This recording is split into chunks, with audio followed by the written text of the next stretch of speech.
and so I'll take a um, sip and I'll go. take a sip and go. So yeah, the preheat.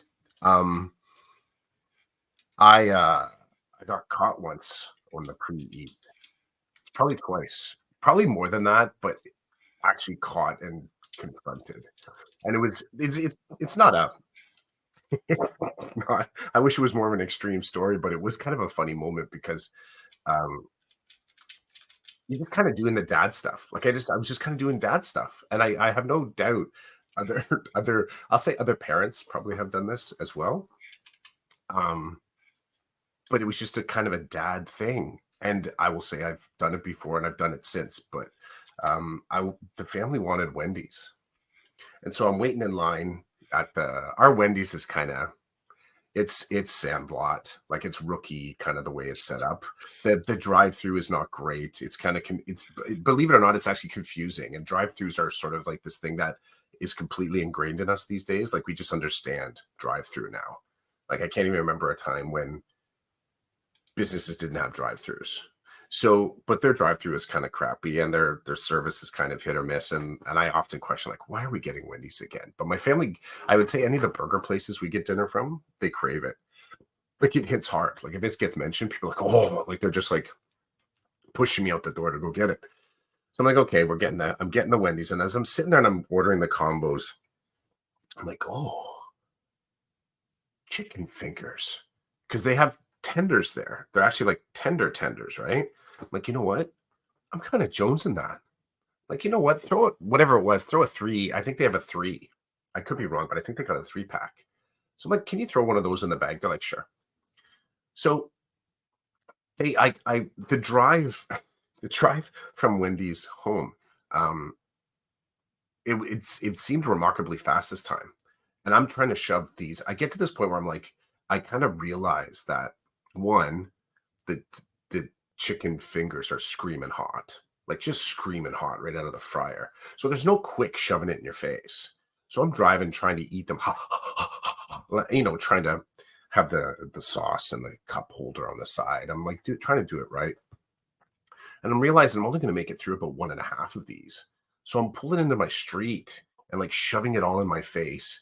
And it's funny. It was like my brain, it was like I was unaware. Like I was unaware that I was consuming like an animal. But there was something in my brain like, you got to eat these before you get home. You got to eat these before you get home.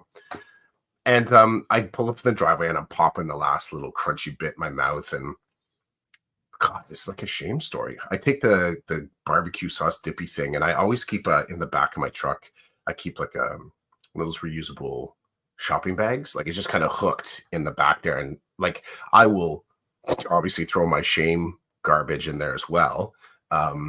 But I will also, if I'm walking through a parking lot, and I've done this with my kids forever, I'm picking up garbage in the parking lot. Like I'm my little eco my help saving the planet kind of motion. Anyways, shoving it in my face.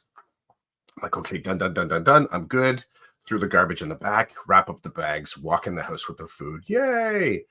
So I sort of, the process in my house is because we have the Ring doorbell. People know when people show up. So often the kids will be waiting there to kind of take the stuff out of my hands, the cup holder, the 2 bags of food. And then I'll take my shoes off. I'll go wash my hands or whatever. And I hear from the kitchen as they're unpacking it, you got chicken fingers? Because I hadn't noticed they had stapled the receipt to the outside of the bag. And as they're unpacking it, they're like, where are the chicken fingers? I'm like, oh, God. So this pre-eating. And it made me realize how often I actually do this quite often. Like I'll go grocery shopping and I'll buy myself a chocolate bar. Or like Tim Hortons, if I'm getting something for the kids, like the muffins, and I'll get myself a breakfast sandwich. So I do a lot of pre-eating. I need to stop pre-eating. That's what it makes me realize. Stop pre-eating. My worst pre-eating, my absolute worst, and you've probably seen this before on the polos, is I'll grab a chocolate milk. That's my worst pre-eating. Yeah. It could be any time of day. I got to do a grocery run. I'm like, it's a feeble excuse to get a chocolate milk. Absolutely feeble. First of all, there should be no getting a chocolate milk should just be like that should not be an issue. Getting a chocolate milk. It's a nice shot. of protein. It tastes good. Mhm, I wasn't gonna say chocolate milk, bro. I've seen you munching on you'll pick something up at Tim's when you're grabbing a coffee. mhm. I, I'm a sucker for the sour cream glazed. that's okay. It's never. I've only seen in recent. Preeating and that is different. Like eating in the Oh, car, I sorry. get it. Like that's I like guess you're for not pre-eating. You're just picking up your coffee and a snack. that's exactly it. Okay. This is where I'm intentionally, I know I'm bringing home dinner and I get a separate thing, like a second separate thing for me to snack on the drive home. So I've never That seen you do that. Yeah, often if you see me with the chocolate milk, if it's That's the what. chocolate milk, chances are I've picked up the groceries. My intent is that I'm going to be cooking. Okay. So yeah, Okay. Good to know. Great story. pre-eating. Pre-eating. I wonder if I like I'll just well, let's I like do all parents do this? Do all parents do this? They kind of grab a snack before they have their dinner. As you talk about it, well, this is season 7, episode 37, number 302, Summer School Decoded Podcast. I don't pre-eat as maybe as much as I should. And I don't pre-eat as much as I should. That's a that's a bad habit on the in the warm-up circle right now. Taking a few swings. So, but I'm not opposed to the pre-eating. I'm certainly a firm believer, especially if you're going to someone's house for dinner or you're going to be somewhere where eating socially is it's going to happen and you don't know how to play it. You don't want to be hungry there I've because never done that. I've never done okay, that kind of pre-eating. I know what you're doing. It's like carb loading, kind of like, you think you're just not sure if the food there is going to work for you. you don't know, so what you do is you have a pre-meal or you have a pre-meal, you Mhm. get to where you're supposed to be, you see that, oh yeah, this isn't going to work, and then on your way home you get another meal, or you have the pre-meal and you get to where you're going to go and you see, oh, this is good stuff, and then you dive in. So you kind of prep your body for, I'm not starving, and if I have to go a couple of hours without eating, I'll just pick something up on the way home. But you Mhm. also go, I'm not starving, but if I see things there that I like, there's still stomach room for me to hit it hard. Mhm. That's So hard. I like this. I like this. I'm trying to think of the last time, because often, because to kids, we start priming them with this behavior when they're young, right? Like you should have a snack, have a yes, snack, have a snack because it could be a little bit of time till dinner. As an adult, it's pre-meal, pre and post meal, because sometimes it's just not, well, sometimes it's not safe. Sometimes it's not preferred. As the adult, you have a little bit more flex, right? yes, we have flex, we have funds. I like this, the F's, flexing, funding, Yeah. um, future vision of what is to come or what is not to come. I'm The trying to three think of F's. now, like summer barbecue season. And we've dealt with this before when we talked about staff meals, right? And the whole smorgasbord where people are bringing stuff from their house. I'm trying to think of a current moment though where I was going in knowing that I'm not eating your food. I'm not eating that food. And I've actually lost all hope. Like it's not even like I sort of thought to myself, maybe there'll be something. I go in there fully knowing, you know, I'm not going to be eating any of this. It's sad to go in with that kind of a mindset, eh? Like well, all abandon all hope, ye who enter here. But I am familiar with that moment more so. Like you go back to episode whatever 217 maybe, and we were talking about I think part of that was cookie exchange and knowing full well that that guy's Swedish meatballs were sitting in their staff in their staff room, their department office unplugged for the last 3 hours, basically a bacteria farm. Okay, so yes, 100%. Um, I can't. I don't know if. Well, nobody from the hockey team listens to this. If we're having a hockey potluck, Hmm. I'll preload, and Yeah. my kid, my youngest, who doesn't like birthday cake, um, or he doesn't like icing. So when Mm. there's That's birthday a thing in cake, my house too. okay, Very specific rules about icing, but typically not a fan. typically he's not a fan of the icing, and you're always gonna have these cakes that are iced, more Yeah, icing on the cake than cake itself. it's true. So we'll preload him, right? Because we're like, we don't want you to starve for the next 3 hours Hmm. at the party.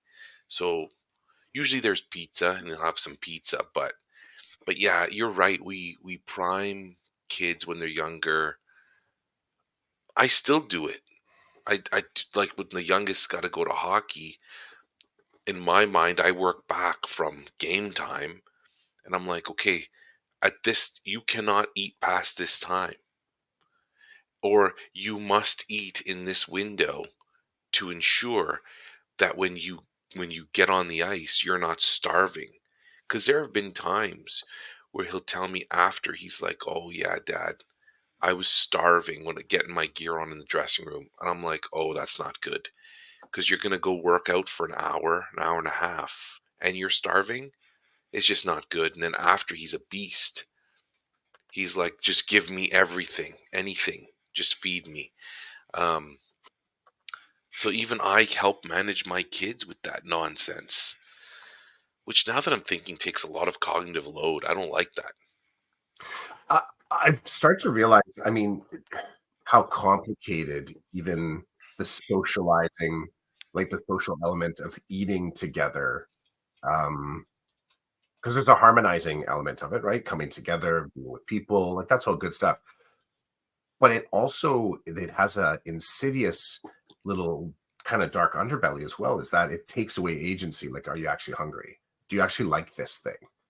You know, it starts to kind of like build that compliance engine in you that you have to be here, you have to eat the food, you have to have this specific thing, and no, another dish is not being made for you. It's and you know, it's probably more complicated. It's more and less complicated. It's just it's interesting. Like for me, I think back to I don't know if my dad pre-mealed. I don't know. But I will say dinner for us was 6:30. It was 6:30. My dad would come in on the train. If he had the car, it would have been parked at the train station. So he'd be rolling home at 6:30, or my mom would be going to get him and he'd be home for 6:30. So dinner would be ready. We'd all sit down at 6:30. That was the thing. I don't remember a time where he didn't load up his plate. Like he just kind of sat there and, seemed full even before dinner was made. Um, and I would say like that as a family culture thing in my house is like we really enjoy we've enforced the family dinner. I think my kids like it. They like being able to sit down. I know Karen does appreciate it as well, to be able to kind of sit. We've anointed that moment, like that's the catch up time. It's special, right? To be able to sit down and eat that way. Um, but the counter side to that is I do really believe like if you're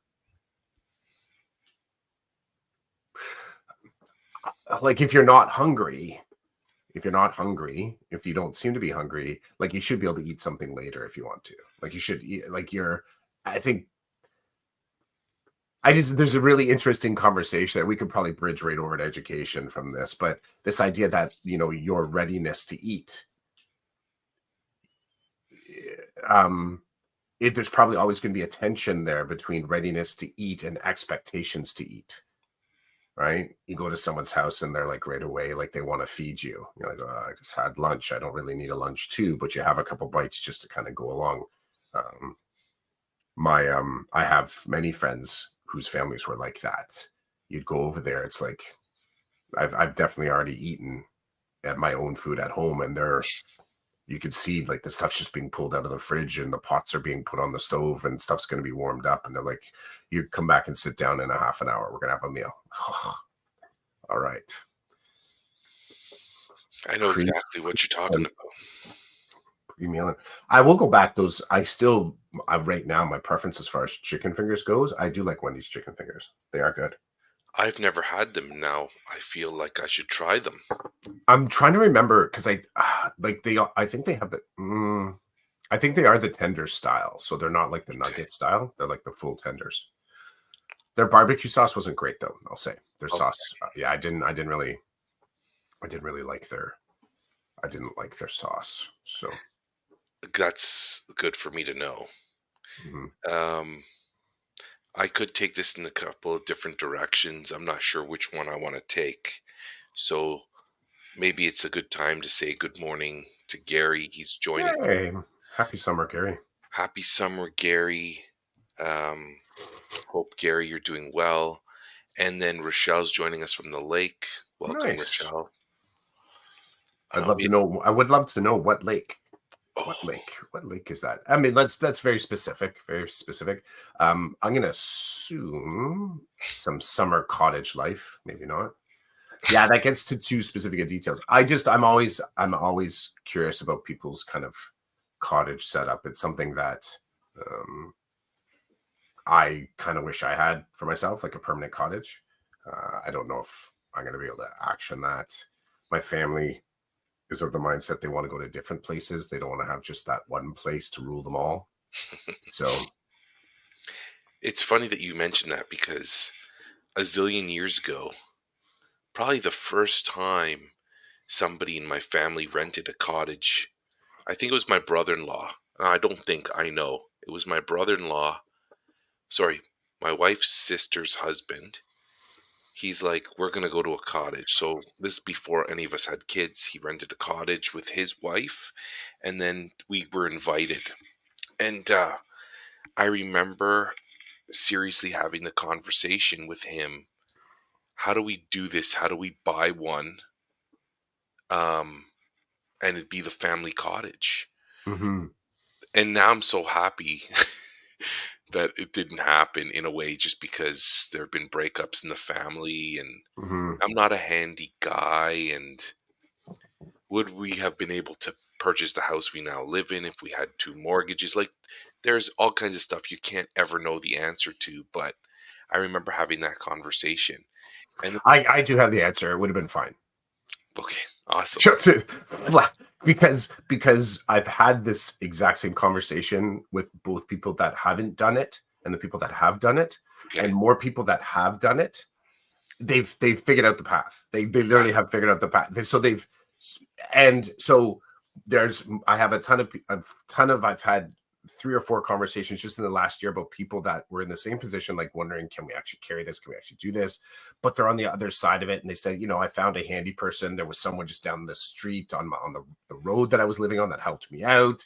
Like every single one of the worries did not manifest. Like I haven't run into the person that said, "Oh yeah, we were totally hyped, we did it," and it turned out horribly. I'm sure that has happened, but I have the firsthand conversations from people that are like, "Yeah, it's been great, it's been great."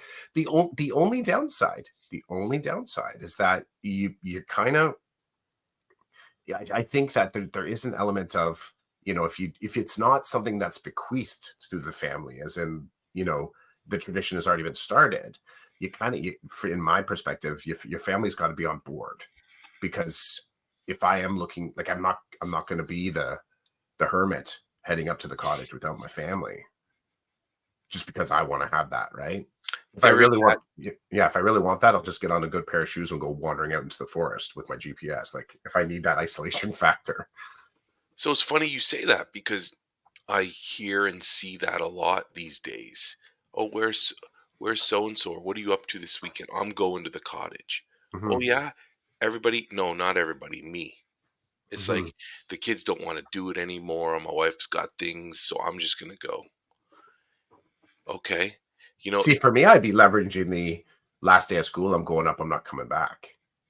Like that's how. Like I would just not come home for the summer. Mhm, Like I would, unless there was something that I had to take care of back home. Right. right.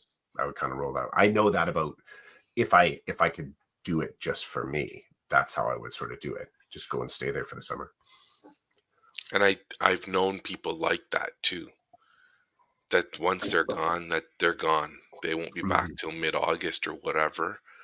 They've already arranged for people to take care of their house and mhm, whatever. Um, this is a cool conversation because I've been to many cottages over the years, mhm. and there are some that I would love to go back to and some that I never want to go back to. And like the cottage that we were just at, they had a basement, but we weren't allowed in there. And they had two access points to the basement. Both were locked doors. So then the whole time I was thinking, I wonder what's down there. I wonder what the layout's like. Why is it locked? You know, are all like you just start to wonder and consider.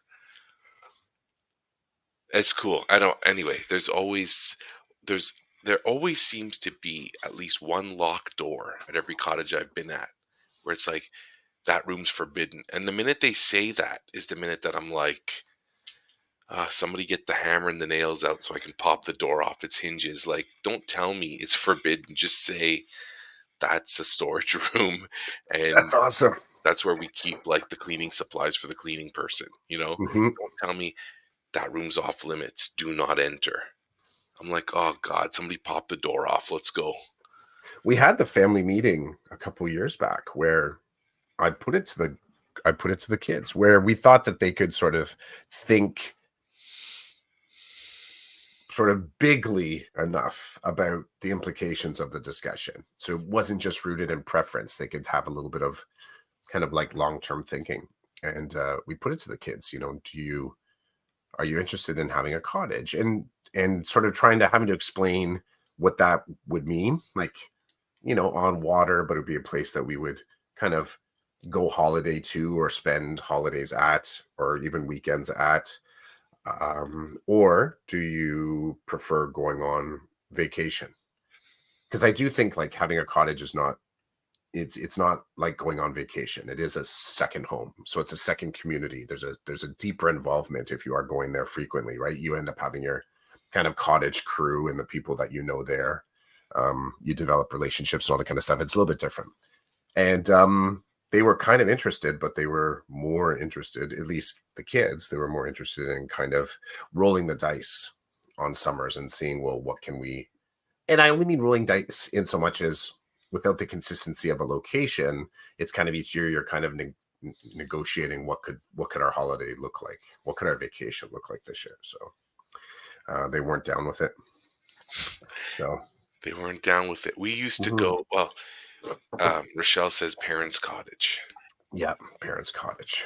Parents' cottage. So I imagine, I could be wrong, but maybe Rochelle's parents, a certain day arrives in the year and they pack up and they go. They don't return until a certain day of the year, maybe. Maybe they come and go. I don't know. Rochelle will fill us in, I guess. Hmm. Um, we used to go, so there were maybe 3 or 4 years in a row, we would rent a trailer in a trailer park Hmm. at Sauble Beach. It's called Carson's Camp, and it's a very cool community. My wife's friend has had a trailer there since she was a child, and it was one of those her parents had it, and then when she got a job and got married, she bought her own section, got her own trailer, and there's been iterations of the trailer. Um, oh, we've had this trailer for 3 years now. It's not big enough anymore. We're selling it and getting a new one that's bigger. That type of thing. This was the coolest community because it's a fenced off area. And when you drive into Carson's Camp, it feels like you're driving into the 80s and the 90s. Everything is very.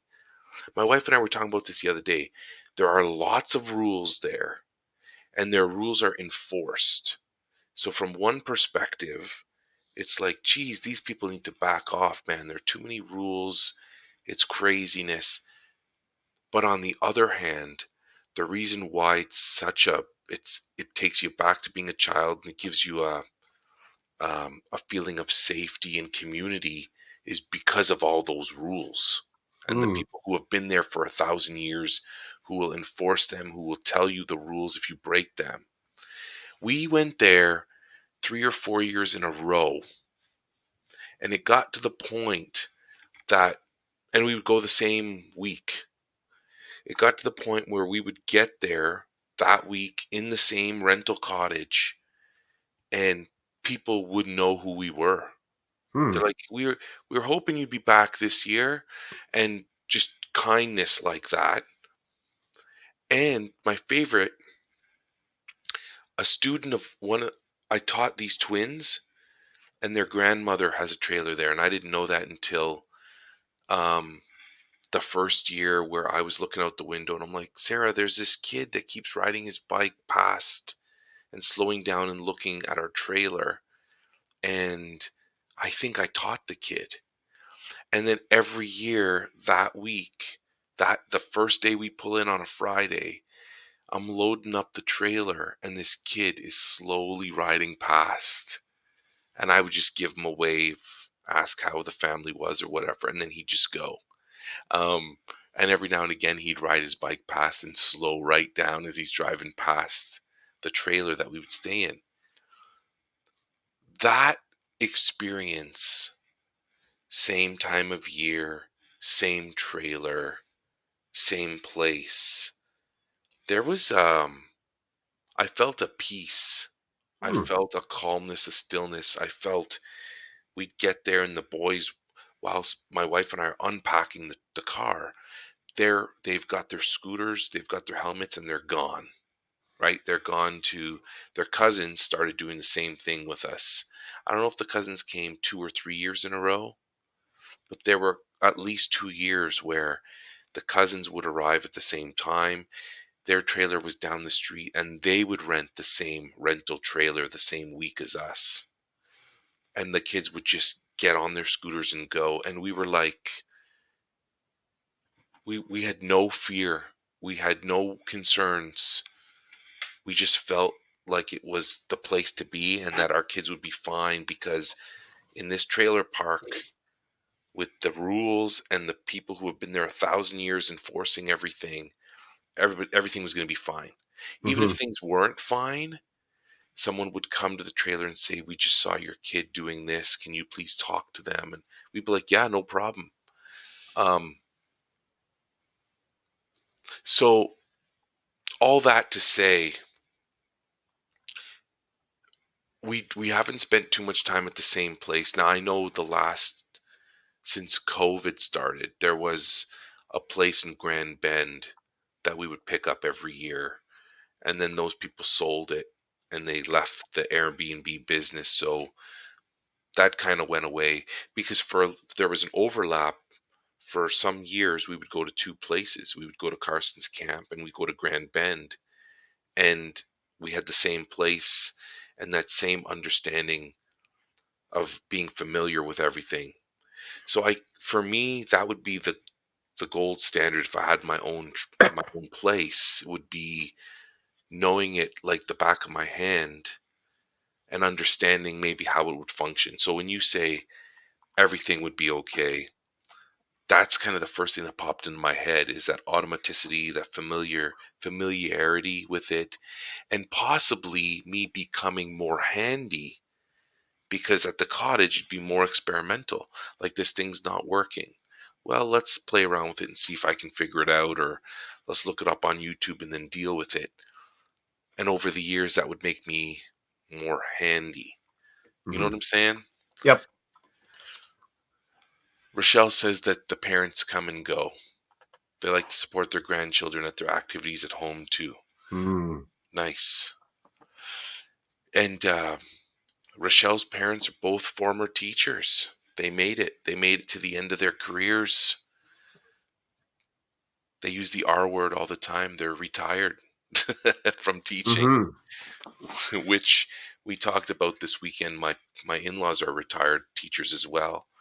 And me, my wife, and my sister-in-law are looking at each other like, what does the ending look like for us? Do we make it to the end of 30 years in teaching, or do we leave before that? Do we stay longer? We don't know, but we were all sitting around the pool wondering about this. It's become a little bit of a distraction for me as well. Um, and it's funny, I'm trying to keep it. I don't want it to be a distraction, and I don't want it to be a reaction either. As in, because one of the stories that I've come across a couple times is individuals that just they know their date, they know their time, and they clock out, but they don't clock out like there's a smoothness to it. They're pulling the pin or the ripcord. Um, in the same way, like I'm not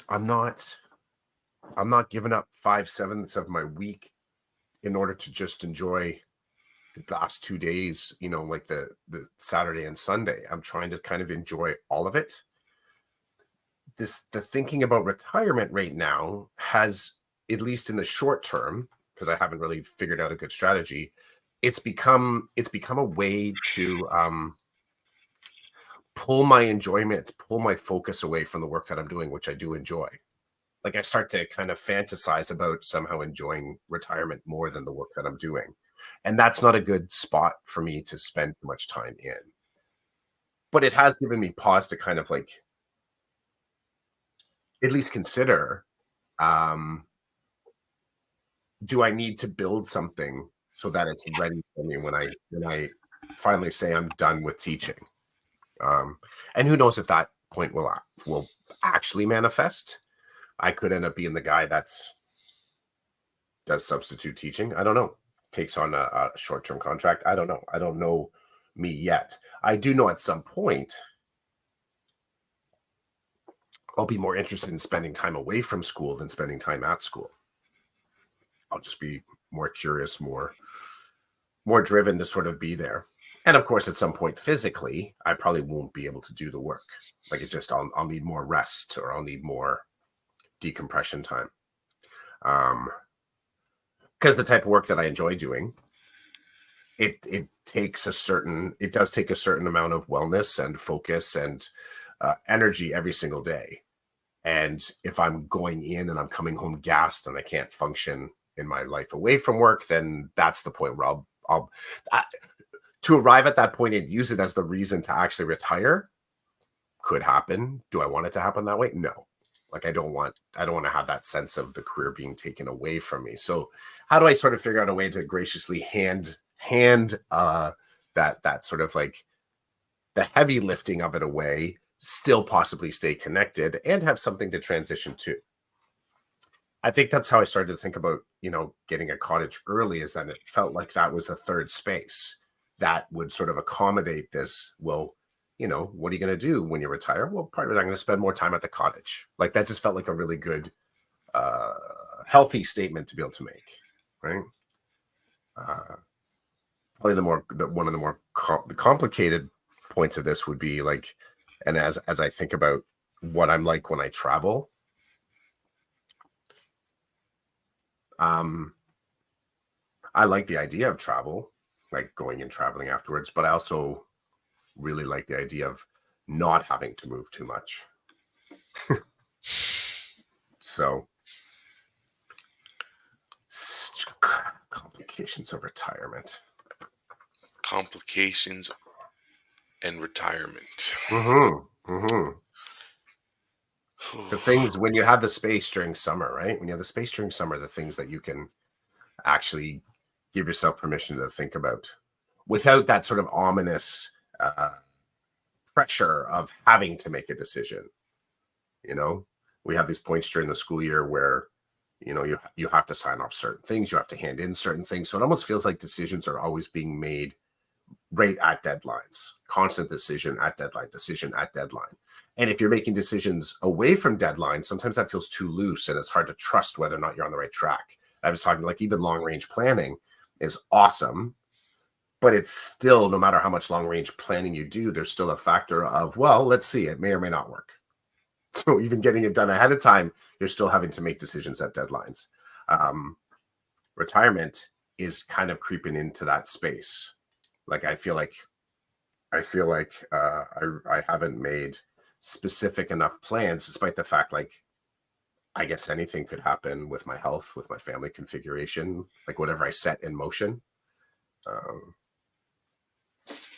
Whatever I set in motion, you just prepared to have to sort of flow differently, I guess, if it doesn't work out that way. There's been a lot of at least in my socials, people that I've been connected with over the years, quite a few uh, administrator retirements. And they seem surprising to me, but that's just because I'm not that socially engaged with them. So just friends and colleagues that I've known over time posting up, yes, after 37 years, I'm retiring. I'm like, whoa, 37 years. That's a long time. Seems like a long time. No, it's a long time, dude. Is it a long 30 time? in my 37 years, doing anything is a long time. Hmm. Um, yeah, 37 years doing anything's a long time, in my Hmm. opinion. But, spending 37 years doing something will lead to a skill set that probably is, I would hope, is sharpened. Hmm. Um, that comes with, you have a lot of knowledge and understanding around things. Like, imagine doing 37 years of photography. The things you see, the things you learn, the things you pass on to others. I don't know. I think sometimes we look at the work we do and maybe we don't acknowledge that component of the time put in. Like, I love that I got to spend like 20 years in a classroom. Hmm. That's kind of cool. So when I wasn't in the classroom and people would be like talking about the classroom, like, no, no, I, I, I know I've been there and done it. So the things you're making comments about, I've lived those experiences too. What it's like to have more kids added to your room in the middle of the year, or the conversations and the disagreements with creating class lists, like all these things you people are talking about. You're acting like I've never seen it or done it. I've done it and I'm still kind of in it. They were sometimes I was being treated like an administrator. I'm like, no, I don't sit in an office and work on the computer and tell everybody what to do. That's not what I do. I'm still with all of you.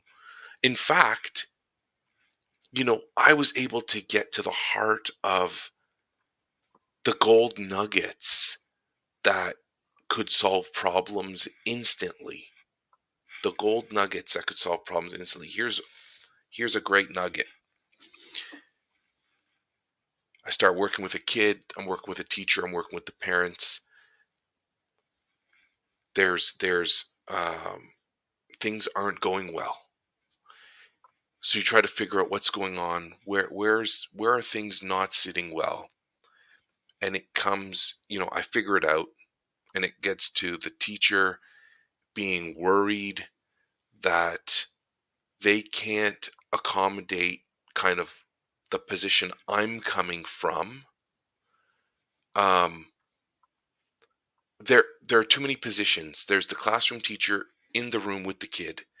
Then there's me trying to find a way to bring the kid in. Then there's the administrator, and I don't mean to pick on administrators, but it's the administrator who's like, okay, they're here, so let's do the math and the reading and the writing. And then the teacher in the middle is like, the kid's barely here. So when the kid gets here, if I try to do the math and the language, the kid leaves. And we have this whole cycle thing again. So then I would come in and be like, gold nugget time. They're like, what is it? I'm like, administrator, tell your teacher not to worry about any academics. But you have to tell them that because they're worried about that. And they're not going to come to you and tell you that they're worried because you're the boss. But I'm telling you, they're worried about it. Well, how do you know? Because I can see patterns. I'm putting myself in their shoes. I'd be worried too. Well, I'm not going to do that. Then this isn't going to work. Like, it was kind of cool near the end, and I know you saw my progression. And I don't know if you'd agree, but I think at the end I was a little bit more I was a little bit more open to having these conversations with people because I was like, do you want to see positive results? Because I've seen positive results, and I kind of have seen, like, you see little patterns here and there. And if something doesn't work, you just stop doing it. So if you tell the teacher, don't don't worry about academics, just focus on this, and that creates more of a problem, then you back off of that. Because aren't we always trying to work on backing away from the problems if we can find a way forward without them? So that's a gold nugget. It'd be like the teacher's worried, so the teacher's not doing the things that a teacher can do to make a kid feel welcome because they're worried. They're accountable, which I'm not saying take away all their accountability, but you got to pick and choose these battles. You can't have it all. Hmm. In those moments, people are like, "Where'd you get that nugget from?" I'm like, "Because I know what it's like to be a classroom teacher." So all of you walking around saying, "I don't know. I've lost touch." I've not lost anything.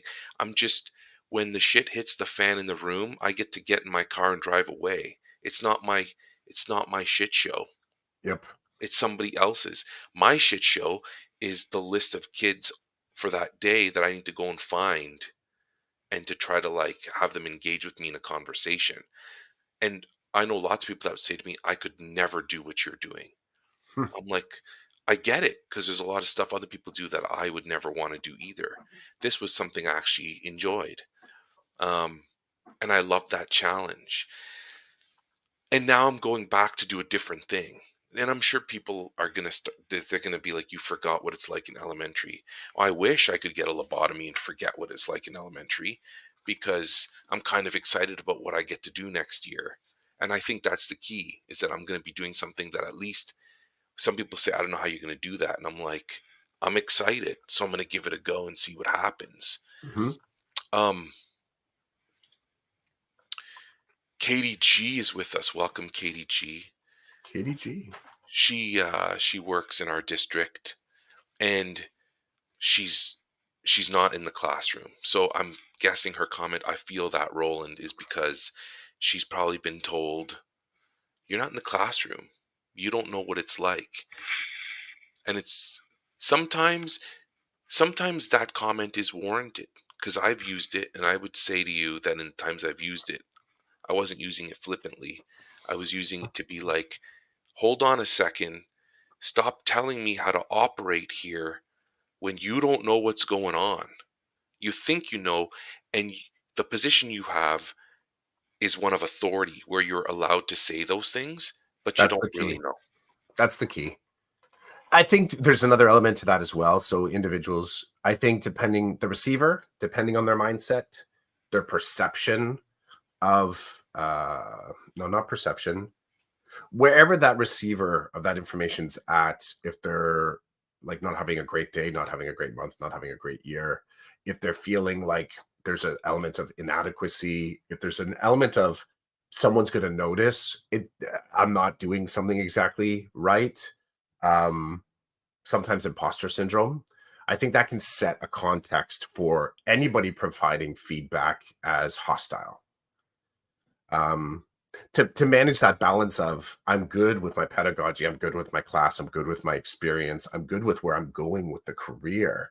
It's for some, I think for some individuals, that's a fragile balance. And so someone dropping in, you know, and then you get personality traits that overlap as well. Like if you're a person that wants to please people, if you're a person that's naturally anxious or nervous, if you're hyper organized, and any kind of like out of out of time or out of sync feedback doesn't, like you're not in your right moment to be able to receive it, doesn't match the list.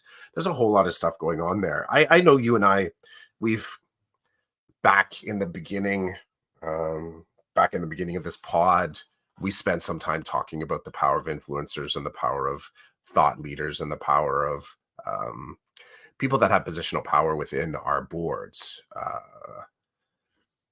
Observing observing individuals' reaction to feedback in any state is always fascinating. And I know for myself, I've been caught in moments where I gave the projection that I was ready for feedback, but my body language, my face provided the subtitle, like I wasn't down with it.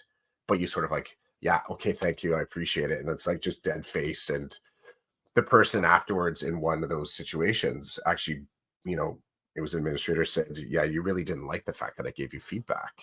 Now, in their case, they weren't going hyper supportive. They said, but you have to take it because I'm the principal.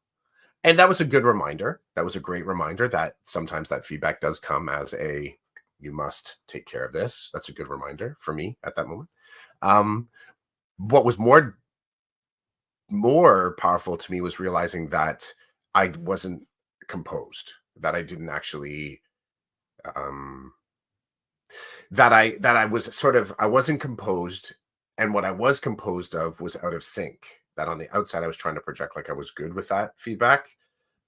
Sorry, on the inside I was trying to project like I was good with that feedback, but the outside my body language was like, yeah, this is just pissing me off. I'm getting angry here. And I guess for me, any sort of like it's been so long since I've actually been it's funny. It's been so long since I've had a scenario where someone providing advice landed on any tripwires for me. It's kind of a funny thing.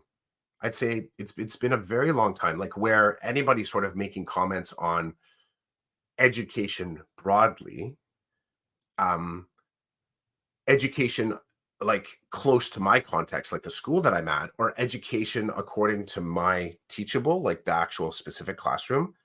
Dude, I gotta say, it's been a long time since I've been triggered by anybody's comments. Like somehow thinking they were commenting on what I'm doing. I don't know how I've arrived at that.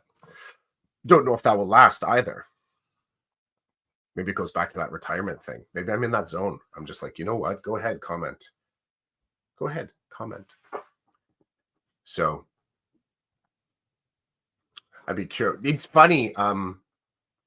So leading out of that, and this will be the pivot if we have time to talk about this, is it started to really make me think about what is it that I feel is really important in education right now. Like, this is my sort of like as I'm sort of thinking about you and I meeting up and talking today. Because I used to be very much reactive to the things that I saw, and I would say that thing that they're doing is not how I believe it should be doing. Thus, what I think is important about school is, it takes precedence over how they're doing it. Without that being triggered by the environment, and I'm not as active on Twitter X anymore as I used to be. I'm not pursuing very many educational conversations anymore. I'm just kind of like doing education. I start to realize that I have as broad a list of activators to think about what I think is important for me to work on in education. I love the Zoe B comment on X the other day because I just happened to jump on and they were posting up something about AI and their AQ. And Hmm. like, and then it sort of reminded me, I'm like, oh yeah, that is a thing that I think is important in education. And I sort of had some interaction there. We had a couple back and forths. But yeah, people's comments, I don't feel the impression. I feel like they have no play. It's like I feel like it's a dog barking in the neighborhood, but it's not out in the front of my house, you know. That was a long blah blah blah. No, it was good, man. At least it was good for me. You've got me thinking about a number of different things and positions I've taken over the years and kind of where I'm at now.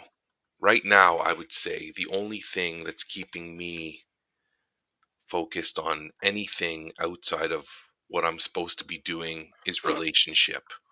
If I don't have a relationship with you and you come to me and you want something, you're not getting it. If you come and you ask me a question, I'm not responding to your question unless I have a relationship with you. That's kind of what I'm feeling now. And I think I feel like it's a little bit of a childish thing, but I'm good with that. I'll own that. Um, After the half year that I've just had, it's like Hmm. if I don't have a relationship with you, like a solid one, then I'm just not interested in talking to you. I'm not interested in what you're selling or what you're putting down. I don't care if it's good for kids. I don't care who it's good for. I'm not interested. I think I need time to kind of, when September comes and I'm back at work, I'm going to be, you'll be hearing from me. I'm going to be, I don't want to use the word stressed, but I'm going to be doing something brand new that I really don't know how to do, how to process, but I'm going to learn, right? So I'm going to be in that phase of all my cognitive energy is going to be super focused on how do I do this? What is my job? How do I do my job well? And then bump into all the mistakes that are going to come with that. And that's going to happen. Um, but I'm aware and I'm looking forward to it. But all the stuff on the side, it's like, go away, leave me alone. You know, I don't even know what to call it. And it's almost like it feels like it's time to start operating this way. I don't know. I I'm looking forward to what's going to be in front of me, and then in the periphery will be dealt with effectively, I think, with my relationships. Cuz I think I I remember telling you, maybe it was somebody else, like from February to June, nothing mattered to me except my family, my good friends, and the immediate work I was doing when I was at work. That was it. Nothing else. I didn't care about anything else. Things were happening all around. I'm like, I just don't care. I don't care. Um, and I think I needed something external to drag me to that, because there's something to be said. And maybe I'm not using the right language, but there's something to be said about having like your three main focuses and just giving that all your energy. And that work, I go to work to make money so I can be with my family and my friends. And that's hard in a way because I liked my work. Like I like being a teacher. But all the other things that came raining down were like not invited, not welcome. Other people like imposing priorities on you. It's like that doesn't work. I don't care what your position is within the organization. It doesn't work to just rain down on people and expect things to happen. And that's where you have to be careful as a leader. That's where, like, well, you know this well. In the two schools that I ended up working at between February and June, there was really a common thread that kind of kept me going each day, was that the principal in the building and the vice principal, the leaders were actually, from my perspective, at the ground level. They were with their staff, they were with their teachers from my perspective, or at least I felt they were with me, and that they were dealing with the same things I was dealing with day in and day out. They weren't off, um away from the action, directing everybody and everything. They were actually there on the ground. And when I look back now in those two situations, if and when those leaders said, "Hey, would you mind helping with this?" Or, "We know that you're kind of into this kind of thing and we're struggling with that. Would you mind kind of providing some guidance or whatever?" I'd be like, "Yeah, no problem. I will make time for that." But in every other situation, when the person with the authority were not close to the action, I was like, "It's all good. I'm not doing this." And And then when and if you come to me and you're like, "Hey, this didn't get done." I'm like, "Oh, you noticed? I didn't think you would, because you're so far away and you're so like list oriented, and like there's no relationship here. Should there be? I don't know, but there isn't." And if you think there is, I'm telling you there isn't, because I'm on the other end of that relationship. I think it was you that said the message recently. There is a relationship or there is not a relationship. When people say I don't have a good relationship, I think it was you that said this. You Hmm. mentioned it was a black and white thing in my mind. But I was thinking about it more and I'm like, I think you're right. There is no, I can think I have a relationship with you, but if you disagree, then there's no relationship. And when we take that and we put it into a leadership context, and here we have at least three people joining us this morning that I would say are leaders in the system I work in. When I think of those three people, I think the first thing I think is relationship. I have a relationship. So if Gary, Katie G, or Rochelle come to me and they're like, hey, can we talk about something? I'm like, I'm willing to listen because of that relationship. That's the ticket for me. It's got me there listening. If there's no relationship, I may listen because I have to, right? Because I work for people and people are responsible and they have authority over me. So you tell me, come here, I want to talk to you. I will go because that's part of my job. But after that, it might just be like the Charlie Brown teacher. Wah, wah, wah, wah, wah. I don't hear a word you're saying and I don't care. So, having said all that, and and I'm not going to get into detail, but even with my new job, I'm already picking up a few things here and there that I'm really interested in helping out with. But that's because of relationship. People came to me and they said things, and as they were saying things, I was like, the only reason we're having this conversation is because we have a relationship. I agree and you agree that this relationship exists. And I have a, as you know, I have a strong connection to those. So if I can call you a friend, then I'm in big trouble because that leaves me vulnerable. Because as a friend, I would like to operate a certain way because that's how I define what that friendship is, which is funny because if you're my friend and I consider you a friend, then I'm in trouble because that's my weakness. Um, but if you're not my friend, I don't consider you a friend, then that if you want to call that a relationship is very sterile. It's very sterile and it's very like I can see the perimeter around that type of relationship and you're not getting anything outside that perimeter. Nothing. Because I don't have to and I don't want to. So as I'm approaching the tail end of my career, I think some of the things if you don't know me, uh, and maybe if you do know me, I'm going to come off this way, black and white, no emotion. And you're going to be like, wow, what's wrong with that guy?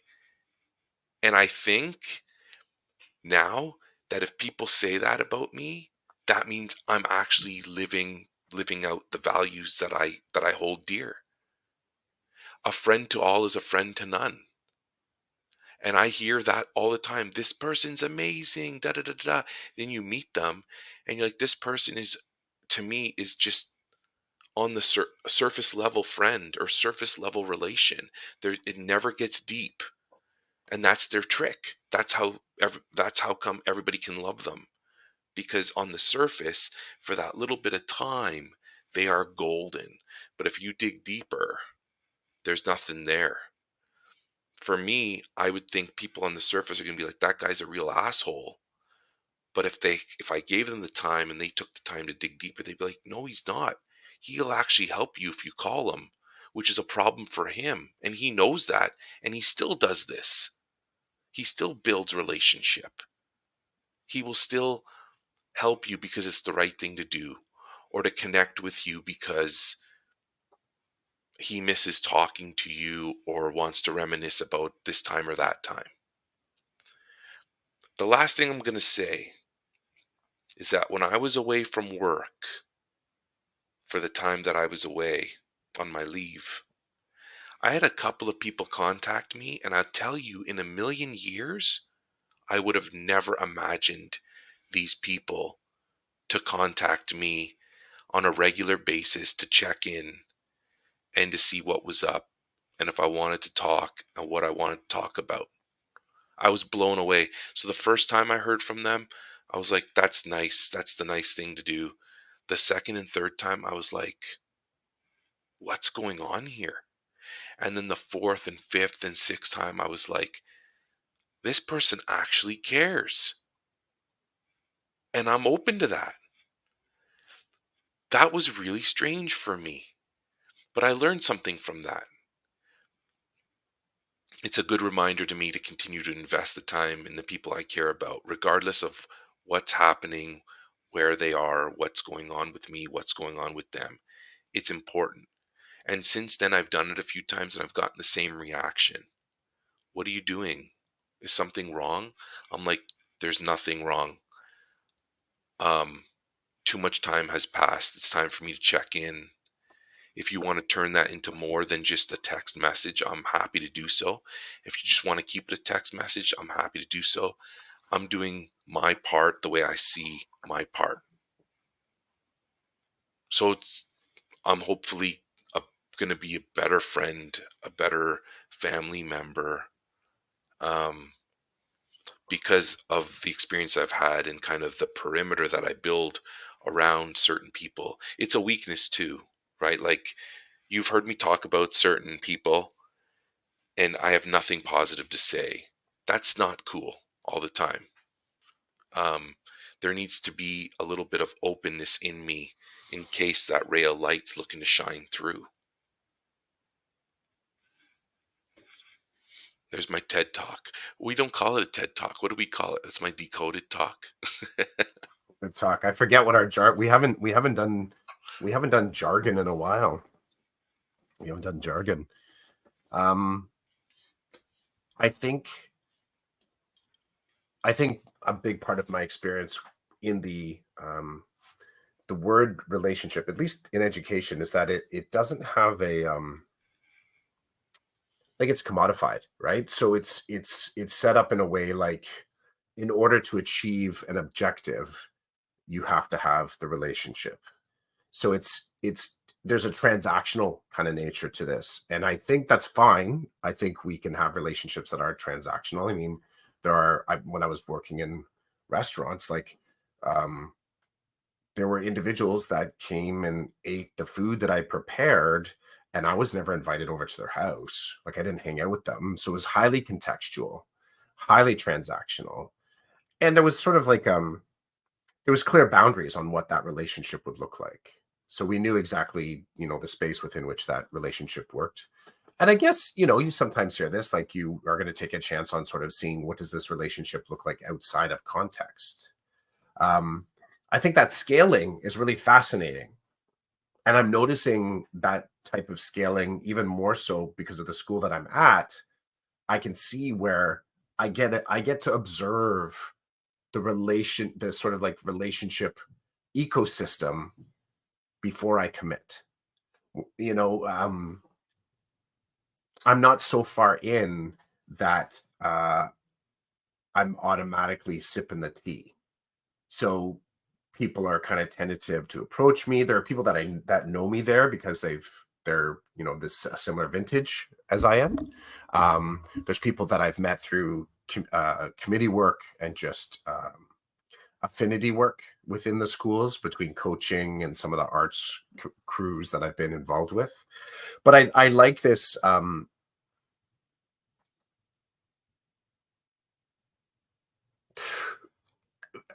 When it's just the relationship thing. I think that the only thing that sort of gets me, I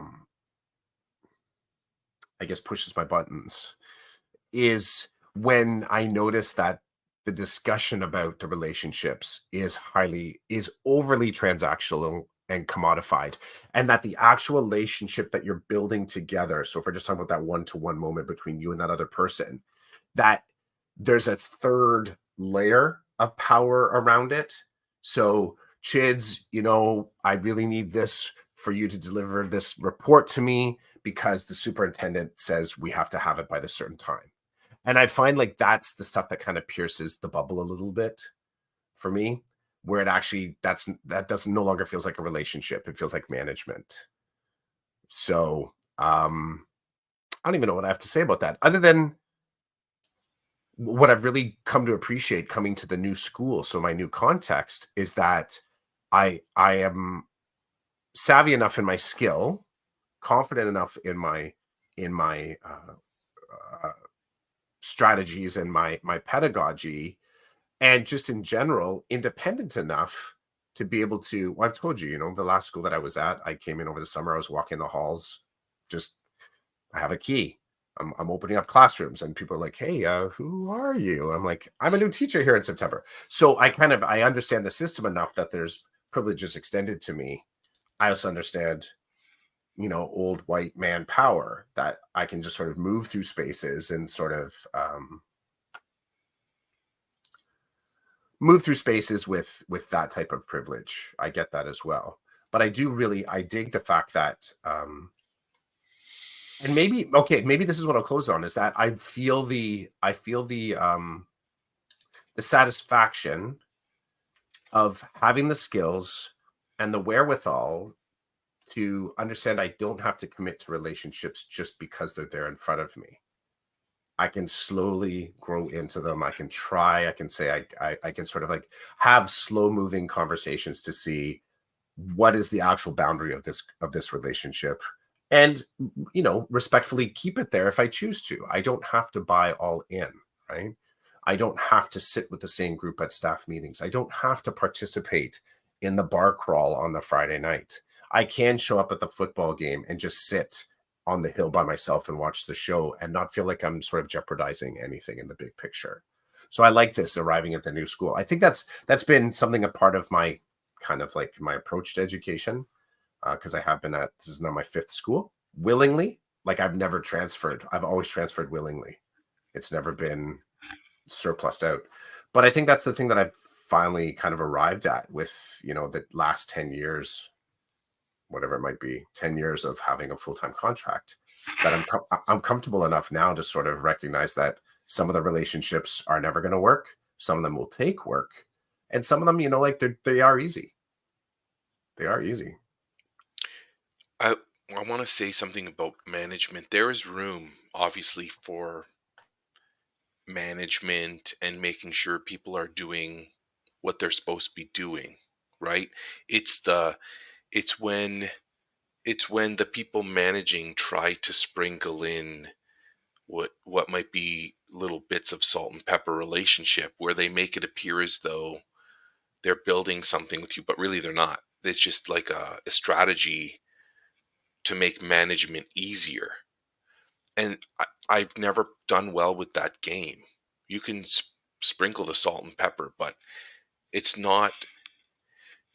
I've always been the type where the way you treat me is probably how I'm going to treat you. So managers who have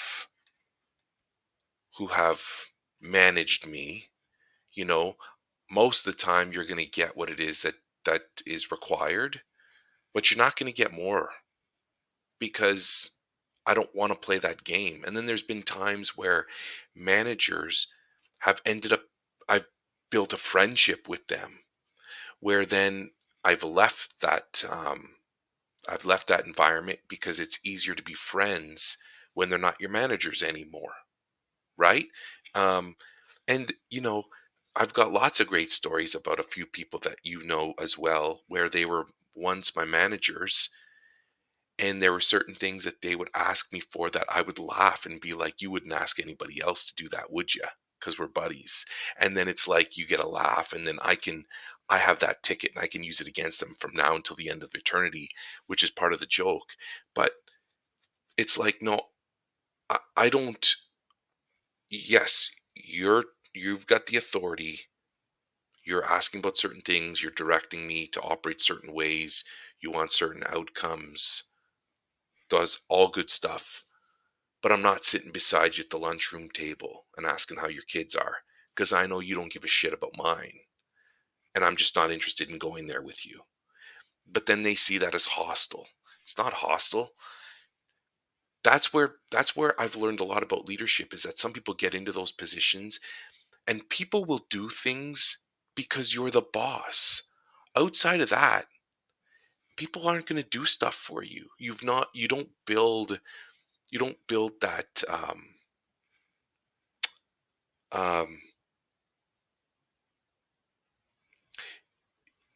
you don't build that what that vulnerability that works for me. I don't know what works for other people, but like I told you, when you build that vulnerability in me for me to open up, then it's like, okay, I'm going to help you out whether I want to or not, because you've done something to show me there's some kind of care outside of this work relationship. Um, I would love to tell the story about I can't do it.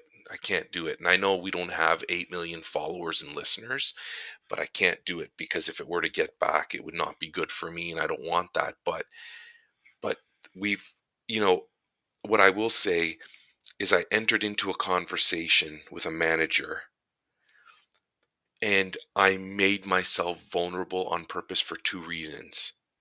Reason number one, because I felt it was the right thing to do, that if it backfired on me, I was on the high ground, and so I can move on with my life knowing I did I took the extra I was the leader in that conversation, which brings me great joy. Number 1, and number 2, how will you respond to my vulnerability? Will you step into it and help me build because you see that I'm being vulnerable and you see that I'm being authentic? Or will you step away and be like, no, no, I'm not taking any of this. Vulnerability, no vulnerability, no. I'm not hooking myself into this. The answer is that I did come out on top and they did not hook in. So then for me moving forward, it just gives me more information about this particular individual and their work and their perimeter.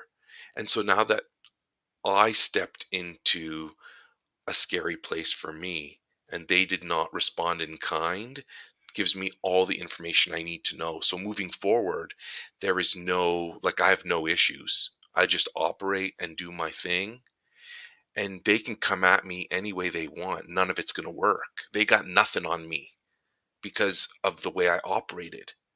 And that can be an exhausting way to operate. And I imagine if I were a principal, that might be it might be very difficult to operate that way all the time because the energy suck and the way my brain works, it might not be good. But I'll tell you, as a re-engagement teacher, I was successful in operating that way, in being vulnerable and being with people who either wanted me involved 24/7 or wanted nothing to do with me. I did my best to try to find a way to continue to do my work and not interfere with the other people involved if they didn't want interference. So I leave it feeling like two thumbs up, man. Whether people think I did a great job or not, I'm leaving feeling good about how I operated. And that's good for me because I got to live with myself. But the whole relationship, leadership, management's good. Somebody needs to tell me what to do and how to do it. But when you start fiddling with that fine line and then you don't reciprocate, oof, with me, you're done. I build a Donald Trump wall at the border and you're not getting in, above, under, around, you're not getting in. That's what I got to say about that. I like it. I find like a lot of my tactics right now, as far as relationship building, is so singular towards the kids in my class and the parents, to the point where even so here's how just to remove the noise and the distraction, I have a list I have a list, a recurring list that pops up through the school year of deadlines that I update. So, um, and it's about 90% accurate. Like it's just within the ranges that need to be. And the reason I have that for reminders for myself, and maybe this is not groundbreaking, maybe other teachers do this. I do this so that even when an email comes in about something that is a something I have to deliver, whether the whole IEP cycle or report cycle, all these kind of things that are mandated within special education, I'm already there. Like I'm already there. I already know it. I don't need the reminder. So I just hit delete. Last year, there was one that had a new bit of information in it. So that's part of my imagining at the front end of the school year is I update that list just to make that shit, that the time, that the dates are still correct. And I do that to remove the distraction of, because there's a lot of noise that can get in the way of just having those good relationships with the actual individuals that you want to have, people that are sort of offering information, offering new ways of thinking, which is all fine. My way to filter it out, though, and just to keep it kind of simple, and also realizing that a new space for me is building a relationship with myself and my family. So I have an incredibly strong relationship with work. I'm a horse. I understand duty. I will keep working until I pass out. Tempering that and sort of making sure that I'm not, totally gassed at the end of the day has been revelatory this past year. Getting a dog was really helpful, because going home at lunches to be able to take the dog out, it kind of starts from this idea of like an excuse. So yeah, I have to go home at lunch to walk the dog, but then it became a craving. I want to have that relationship. I want to be able to leave work at lunch and go do something that's not work related, because even eating lunch at work means you're still work related. And for me, that became noticeable. There became a wear and tear. That always being on site. This was mind blowing. Like I think what it was a few years ago, maybe 2 or 3 years ago on the pod, you and I were talking about how there's like this culture in education, at least in elementary education, that elementary school teachers should not leave the school. I was like, what? What? On your planning time, you can't leave the school? On your lunchtime, it's frowned upon that you leave the school? Like this time that somehow is actually your time. I get planning time, but sign out. Sign out. I gotta go plan somewhere else. I gotta go plan outside on the playground. But just that sort of mindset, and it could be changed. I might not be remembering it correctly, but I do have this sense of at elementary, there's you clock in and you clock out, and you don't get to do anything beginning to end of the day. Like somehow the same rules for the JK students. You can't wander off the tarmac either, and you better stay over here by that playground, because if you go over here to the four squares, you're not supposed to be there. You know, um, and that gave me a lot to think about what am I willingly giving to the system that's actually having a detrimental effect on my wellness. And now with the dog, it's here's the insidiousness and the addiction to being a horse and being duty bound. Now that my dog is a year old, it did creep into my head. I'm like, well, do I still have to come home at lunch? The firm answer is a hell yeah. Yes, you do. Because it's not just about the dog. It's about having that sort of like break time, having that away time, having some perspective taking time, having some outdoor time, having some sunshine on your face. Teaching your kids that the classroom isn't the only space that you need to inhabit in the day. The halls aren't just the space. Get outside, go do something else. Um, so that was a funny kind of moment to me. That little aha epiphany was just 2 or 3 days ago, when we went out.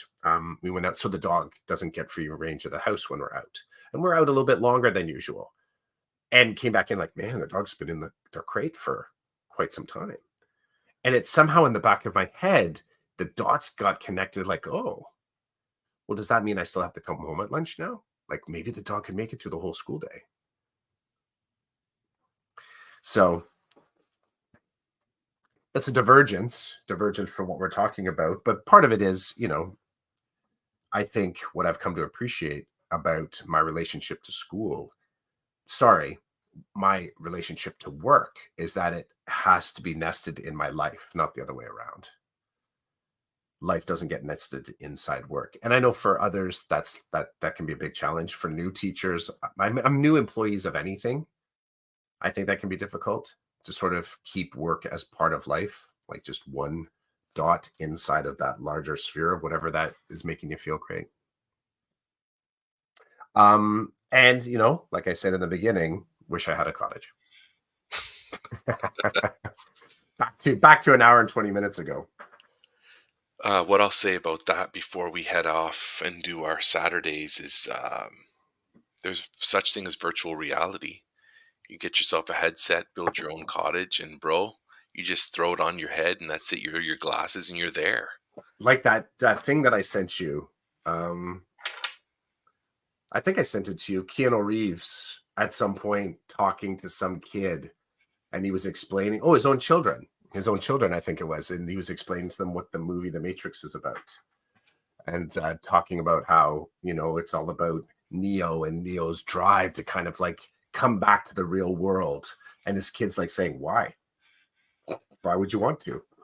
Why do you have to? You don't have to." And for that to be kind of like an aha moment for him, like we're operating on a different vibration here, because some people just don't want to come back. Why would you come back from that? If that feels better, that's a little bit better. Yeah, he was good with it. He's like, well, he was mind blowing. He's like, all right, I don't have anything to say. And you and I both know some people who don't live in the real world. Well, True. What we might call real, right? Relationships, though, right? Like part of it is if that's where they're choosing to sort of be, and they feel safe and it's fun for them, and they're saying I'm good with it.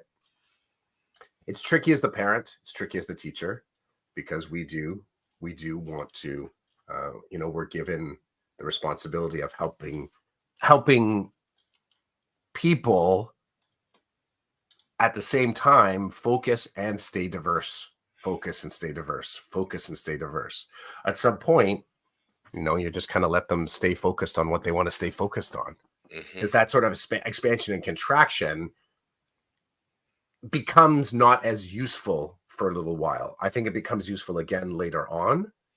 But this idea of having to commit to, someone's got to get a job. So at some point you got to say, okay, I'm going to flip burgers. Okay, I'm going to mow lawns. Okay, I'm going to become a doctor. So you have to kind of compact and stay there for a second. But that's incredibly tough. I'll say, even so, like you've got teens, I've got teens. So watching them expand and contract, and sometimes just holding them in that spot and keeping them from expanding too much. And sometimes when they're contracting too much, trying to get them to open up a little bit, like getting them to see and try new things.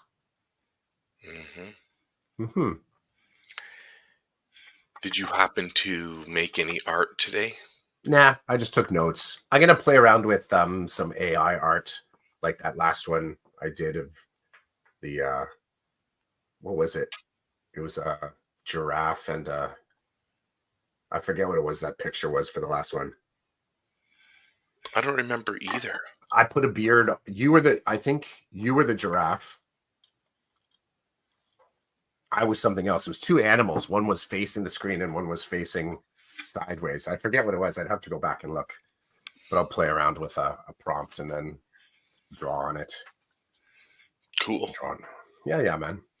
Cool to have a new person in the room. Yeah, thank you. Nice to see Rochelle. Nice to see Gary. Happy summer to everybody. Happy summer to everybody for sure. For sure. You got that. And you and I were both away for a couple of weeks, so. Yep. I'm going down to the farmer's market in a little bit. We're going to take the dog. So I actually haven't mentioned that to my spouse yet, but we're going to take the dog. Well, we just need to get her out into spaces more. What is it, Star Wars Day? She's getting fuzzy again. I love it. She's getting fuzzy again. I had to trim her tail yesterday. It was just like a dust mop. And I kind of nicked it in a few spots. So it's kind of like, it looks like a weird kind of broken branch now, but I don't claim. I just know that it was too fuzzy. Like it looked like she had a head on each end of her body. So for those of you listening, this is Hazel that I'm talking about, my dog. Who I call Chewy. Chewy. She's looking more chewy now. I had to trim around her eyes a little bit. She's a golden doodle, folks. For anyone that's got a golden doodle, they get fuzzy. They get fuzzy fast. She doesn't have the same wiry greyhound look that she did a couple months ago when I Mhm. got her trimmed. Yeah. So Okay, well, have a great time at the farmer's market. Enjoy your weekend. thanks, man. You too. Thanks. This was season 7, episode 37, number 302 of the podcast. Summer school. Summer School. Peace.